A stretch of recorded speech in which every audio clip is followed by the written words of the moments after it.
नमस्कार, આપણું उत्तराखंड में आपका स्वागत है और मैं हूं आपके साथ लोकेश जगवानी।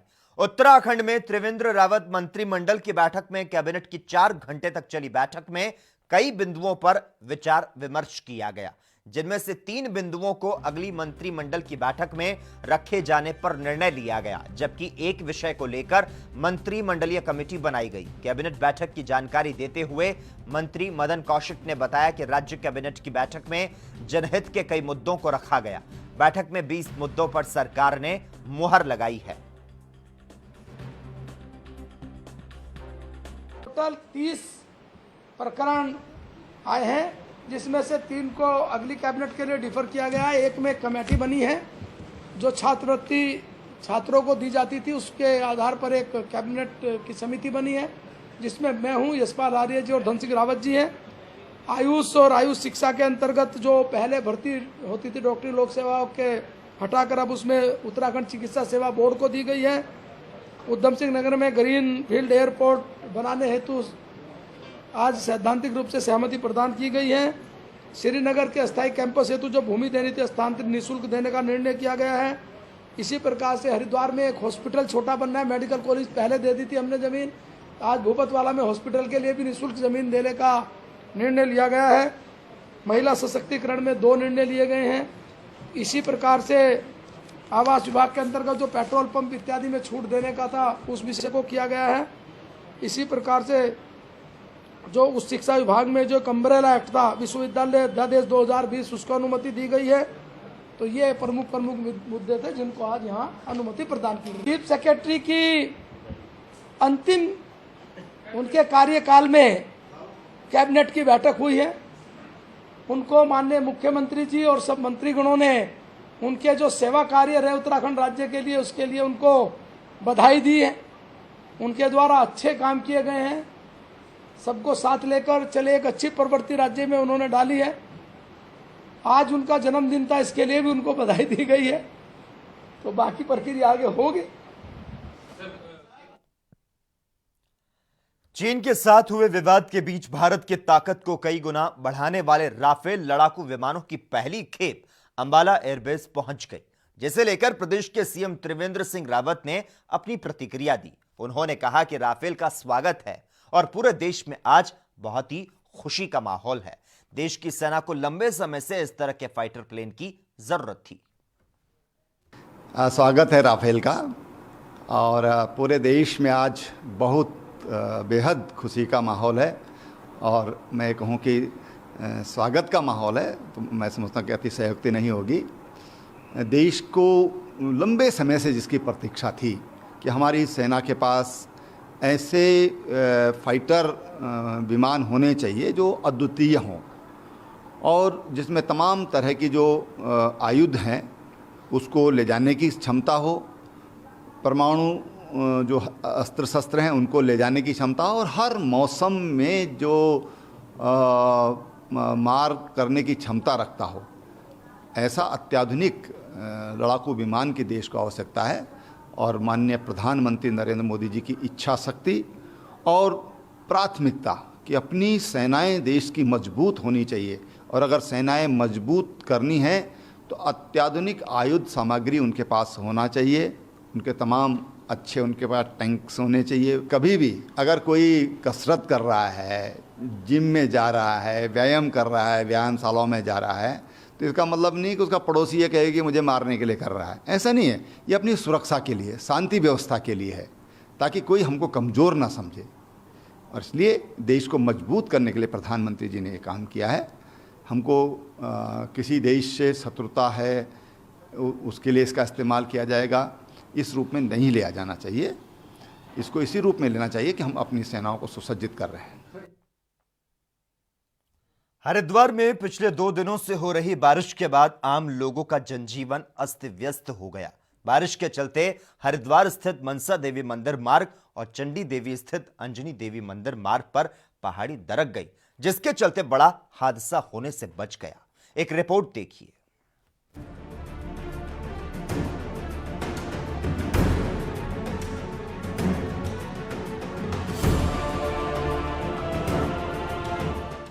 उत्तराखंड में बारिश से फिलहाल राहत मिलने के आसार नहीं हैं। आने वाले 4 दिन के लिए प्रदेश में भारी बारिश की चेतावनी जारी की गई है। आज सुबह से हरिद्वार और मसूरी समेत अन्य जगहों पर बारिश का दौर जारी है और इस बीच हरिद्वार में मनसा देवी मंदिर मार्ग और चंडी देवी स्थित अंजनी देवी मंदिर मार्ग पर पहाड़ी दरक गई, जिसकी जद में अंजनी माता मंदिर के प्रांगण में स्थित मंदिर कार्यालय का भवन भी आ गया। हालांकि इस दौरान गनीमत रही कि कोरोना के चलते मनसा देवी और चंडी देवी मंदिर मार्ग पर श्रद्धालुओं की संख्या ना के बराबर है, नहीं तो बड़ा हादसा हो सकता था। आपको बता दें, इसके पहले भी इन सिद्ध मंदिरों के मार्ग पर पहाड़ियां दरकती रही है। इस कारण यहाँ रहने वाले लोग और यहाँ दर्शन के लिए आने वाले श्रद्धालुओं पर जान का खतरा बना रहता है। पहले से ही इस खतरे से शासन और प्रशासन पूरी तरह से अवगत है, लेकिन फिर भी इस और आज तक कोई कार्य नहीं किया गया। मंदिर मार्ग पर पहाड़ी दरकने के मामले में अंजनी देवी मंदिर प्रबंधक का कहना है कि पूरी पहाड़ी दरक गई है और मंदिर क्षतिग्रस्त हुआ है। यात्रियों के लिए मार्ग पर रखी 2 बेंच भी ध्वस्त हो चुकी है। अभी 2 दिन से जो लगातार बारिश हो रही है, इससे बहुत बड़ा नुकसान मंदिर को हुआ है और ये जो रास्ता है हमारे यात्री के आने जाने का, इस पे ये बहुत बड़ा लैंडस्लाइड हुआ। ऊपर से 2 बेंच थी बैठने की, ये भी नीचे आ गई हैं और अगर इसको जल्दी से जल्दी मरम्मत नहीं की गई तो ये खतरा और बढ़ सकता है। और प्रशासन को भी इसके लिए अवगत करा चुका हूँ, माननीय मंत्री जी को भी इसमें अवगत कराया मैंने कि भैया इस कुंभ के अधिकारियों को भी अब मैं कल को चिट्ठी भेजने वाला हूँ सबको। पहले भी इसके लिए कार्रवाई की थी लेकिन अभी तक कोई सुनवाई नहीं हुई, लेकिन अब तो आपदा का ये कारण और भी ज़्यादा खतरा बढ़ गया है और ये नुकसान भी बढ़ गया और धीरे धीरे। वहीं इस मामले में यहाँ आने वाले श्रद्धालुओं का कहना है कि इस मार्ग पर खतरा बना रहता है। परिवार बच्चों के साथ श्रद्धालु मनसा देवी और अंजनी देवी मंदिर में दर्शन करने आते हैं, मगर इस तरह के भूस्खलन से सभी को जान का खतरा बना रहता है। प्रशासन को इस समस्या का समाधान करना चाहिए। बहुत कठिनाई हो रही है, जगह जगह भूस्खलन हो रहा है, इससे जान को खतरा ज़्यादा है, बच्चों को खतरा है, गहराई ज़्यादा है। इन सब का तो प्रशासन को तंदुरुस्त प्रबंध करना चाहिए। यहाँ पर हमने जगह जगह देखा मट्टी का भूस्खलन हो रखा है, बाहर जगह सड़क रखा है, रास्ता खराब है, बहुत दिक्कत होगा। यात्री दूर दूर से आते हैं, साथ में बच्चे होते हैं, छोटे छोटे फैमिली होती है, उनको बहुत दिक्कत होगा इस चीज़ से। मेरे पीछे ये पहाड़ गिरा है आज, जो मूसलाधार बारिश हुई है आज सुबह रात्रि में भी, और ये हिल बाईपास है मनसा देवी का। और आप देख सकते हैं ये आने वाले समय कुंभ में इसी रास्ते को यूज़ करा जाएगा ट्रैफिक नियंत्रण के लिए। और देखिए कितना बड़ा हादसा हुआ है, ये पहाड़ गिर गया है। पीछे देखिए, आप देखिए आने जाने के लिए वाहन भी खड़े हैं। और ये आप देखिए इधर कि आने वाले समय में कुंभ भी आ रहा है। और ये शुक्र मनाइए, भगवान की कृपा है कि सावन माह में लॉकडाउन चल रहा है, कोई यात्रियों का आवागमन नहीं है। अगर यात्रियों का आवागमन होता तो यहाँ बहुत बड़ा हादसा हो सकता था। और मेरा प्रशासन से यही निवेदन है कि जल्द से जल्द इस रास्ते को व्यवस्था बनाया जाए ताकि यातायात और यहाँ के जो स्थानीय निवासियों का आना जाना लगा रहता है वो सुचारू रूप से चालू है। धन्यवाद। शासन के साथ स्थानीय प्रशासन इस खतरे से अच्छी तरह से वाकिफ है, फिर भी हरिद्वार के स्थानीय निवासियों और यहाँ आने वाले श्रद्धालुओं के सिर पर मंडरा रहे इस गंभीर खतरे को लेकर कोई ठोस कदम नहीं उठाए जाते।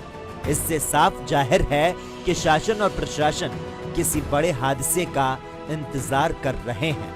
एएनबी न्यूज के लिए हरिद्वार से संवाददाता विकास खरे की report.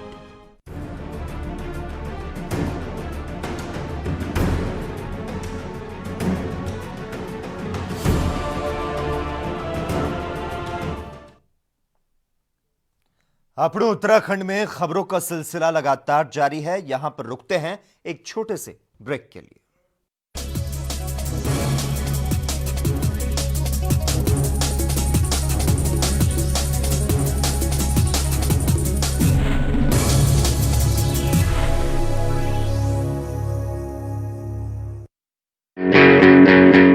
All India ISC Class 12 topper Sumit Kumar Tripathi of CMS Gomti Nagar, who secured 99.75%, was awarded Rs 2 lakhs as prize by CMS. Online classes in CMS will continue till the government reopens the schools. Prescribed syllabus, book list and timetable available on www.cmseducation.org.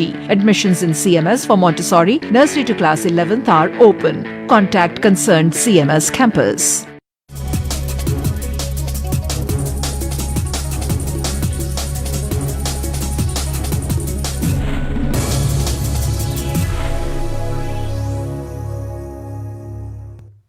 Break के बाद आपको उत्तराखंड में एक बार फिर से आपका स्वागत है। राम मंदिर निर्माण के लिए उत्तराखंड से 5 प्रयाग का जल और 4 धामों की मिट्टी अयोध्या पहुंचेगी। जल और मिट्टी लेकर विश्व हिंदू परिषद और बजरंग दल के कार्यकर्ता गाजे बाजे के साथ ऋषिकेश पहुंचे और इस दौरान स्थानीय राम भक्तों ने जय श्री राम के उद्घोष के साथ कार्यकर्ताओं का स्वागत किया और पुष्प वर्षा करके अपनी खुशी जाहिर की। आपको बता दें, मिट्टी और जल हरिद्वार स्थित विश्व हिंदू परिषद के कार्यालय में सबसे पहले पहुंचेगा, जहां से परिषद के वरिष्ठ पदाधिकारी सुरक्षा के साथ अपनी निगरानी में मिट्टी और गंगा जल अयोध्या पहुंचाएंगे। चारों धाम का जल और चारों धाम की मिट्टी, अपने देवभूमि में जो चारों धाम हैं, गंगोत्री, यमुनोत्री और केदारनाथ और बद्रीनाथ, उसका चारों धाम का जल और मिट्टी लेकर के हम लोग अयोध्या के लिए जा रहे हैं। अभी हरिद्वार पहुंचेंगे। हरिद्वार के लोग भी शामिल होकर के फिर अयोध्या के लिए निकलेंगे। तो जो 5 तारीख को प्रधानमंत्री जी का भूमि पूजन कार्यक्रम है, उस निमित्त ये चारों धाम का जल जा रहा है। तारीख को जो हमारे आदरणीय प्रधानमंत्री नरेंद्र मोदी जी राम जन्मभूमि का जो निर्माण है उसकी शुरुआत करने जा रहे हैं, उसके लिए ये पवित्र जो पंच हमारे प्रयाग हैं उनका जल और चारों धामों की मिट्टी वहाँ ले जाई जा रही है। वहीं देहरादून में कोरोना संक्रमित कैदियों की संख्या 98 पर पहुंच चुकी है, तो वहीं आशंका जताई जा रही है कि यह संख्या और भी बढ़ सकती है, जिसको देखते हुए कोरोना संक्रमित कैदियों को विशेष सुरक्षा के बीच देहरादून के दून अस्पताल में रखा गया है, जहां सीसीटीवी कैमरों की नजर में कैदी रखे हुए हैं। तो साथ ही कोई कैदी फरार ना हो, इसके लिए अस्पताल में पुलिस को भी तैनात किया गया है। आईजी गढ़वाल अभिनव कुमार ने बताया कि अभी तत्काल तौर पर जघन्य अपराधों में शामिल कैदियों को बाहर रखने की जो सुरक्षा चाहिए वो नहीं हो पाएगी, इसीलिए ऐसे कैदियों के लिए जेल में ही आइसोलेशन वार्ड बनाने पर विचार किया जा रहा है।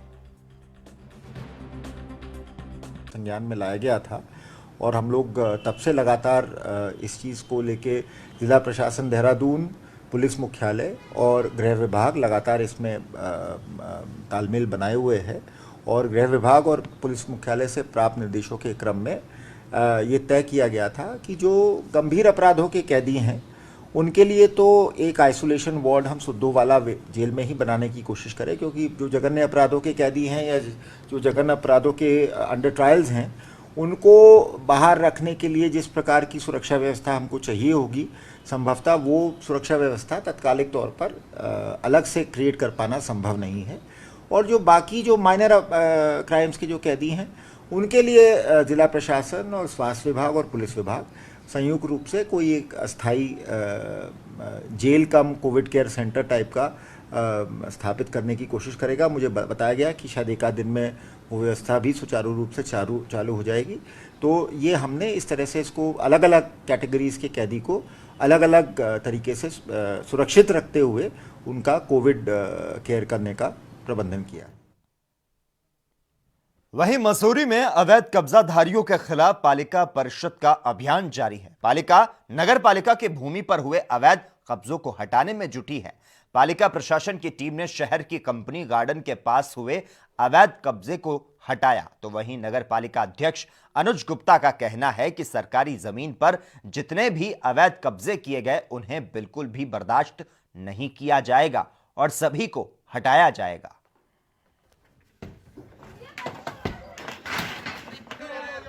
नगर पालिका द्वारा अतिक्रमण के खिलाफ यहाँ पे चलाया गया है, जिसमें एक टीम गठित करी गई है, जिसमें हमारे अधिकारी हैं, नायब तहसीलदार हैं, पुलिस थाने से हमारी पुलिस बल है। अतिक्रमण बिल्कुल भी बर्दाश्त नहीं है। सरकारी संपत्ति पे जितने भी अतिक्रमण लोगों द्वारा किए गए हैं उनको हटाए जाने का अभियान एक पालिका द्वारा चलाया जा रहा है, जिसके क्रम में आज हुसैनगंज में शुरुआत की गई और उनको तोड़ा गया है। और इसी क्रम में बारागैची हो या अन्य स्थल हो, कंपनी गार्डन हो, उसके लिए एक टीम गठित कर दी गई है और बहुत जल्दी जितनी भी सरकारी जगहों पर, नगर पालिका के जगहों पे अतिक्रमण है या संपत्ति खुद-बुद कर रहे हैं, उनके खिलाफ कार्रवाई। रानीखेत निवासी मिशन इंटर कॉलेज के छात्र दीपक सती ने इंटर की परीक्षा में 95% अंक हासिल कर प्रदेश में तीसरा और जिले में पहला स्थान प्राप्त कर शहर का नाम रोशन किया है। दीपक ने इस सफलता का श्रेय अपने माता पिता, बड़ी बहन और गुरुजनों को दिया। दीपक ने कहा कि मैं भविष्य में प्रशासनिक अधिकारी बनकर देश की सेवा करना चाहता हूं। दीपक के पिता राजन सती रानीखेत में चाय की दुकान चलाते हैं। उन्होंने कहा कि मैंने कड़ी मेहनत कर बेटी की पढ़ाई कराई, आज उनकी मेहनत सफल होती दिखाई दे रही है।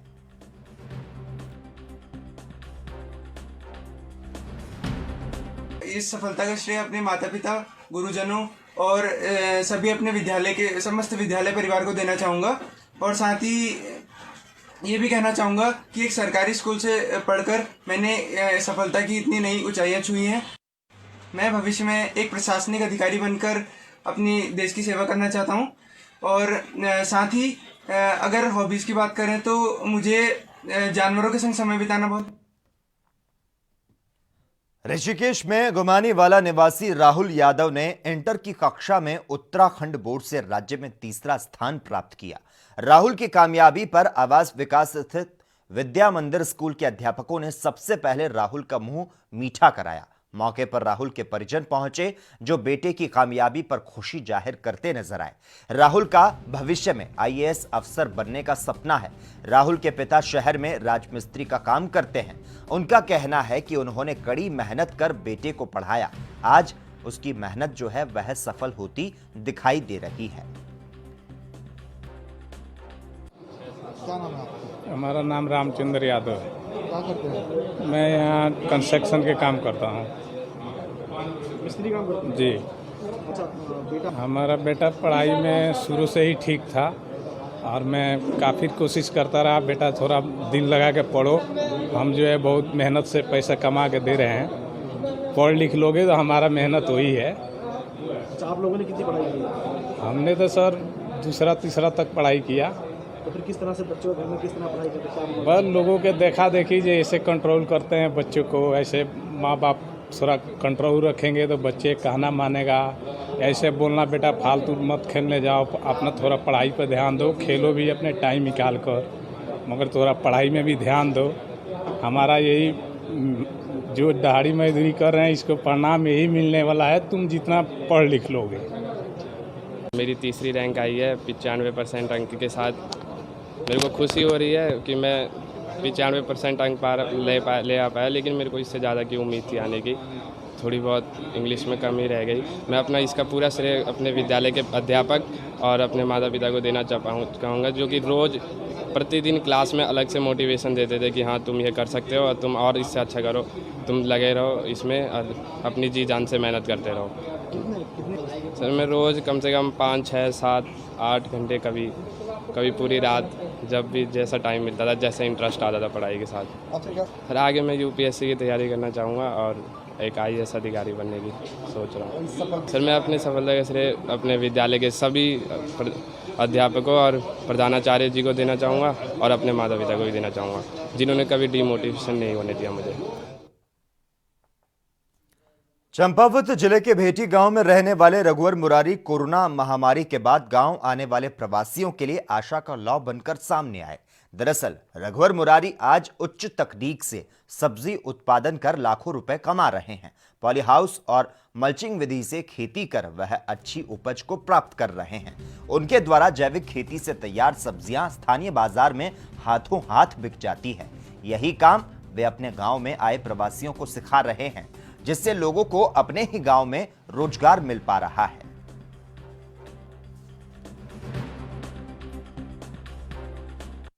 सर मैं बचपन से ही हमारे परिवार जो है खेती किसानी से जुड़ा हुआ है। मेरे पिताजी मैं जो गवर्नमेंट सर्वेंट होने के बावजूद भी खेती किसानी करते थे। तो फिर जब मैं अपनी पढ़ाई पूरी करने के बाद गांव लौटा तो मैंने भी खेती करना मैं अपना इंटरेस्ट दिखाया। तो फिर मेरे परिवार ने भी कहा ठीक है, अगर तुम ये करना चाहते हो तो ठीक है। तो फिर मैं 2000 लगभग 2004-05 से इस खेती में जुड़ गया था और धीरे धीरे मैं KVK या और भी जो है कृषि इंस्टीट्यूट इनके संपर्क में आकर के फिर मैंने इस तरह से टेक्निकल खेती में हाथ आजमाना चालू किया, जिसका रिजल्ट मुझे अच्छा प्राप्त होता गया और ये फिर आगे कोई ये बढ़ता ही चला गया। इसमें फिर पॉली हाउस जुड़ते चले गए, फिशरीज जुड़ता चला गया है, फिर पॉली मल्च की तरफ आया। तो इस ढंग से करते हुए इसमें मैं और मेरा परिवार जो है ये खेती के जरिए ही अपना जीविकोपार्जन अच्छे ढंग से कर लेता है। तो और ये मेरा शौक भी है और मुझे इसी में अच्छा भी लगता है।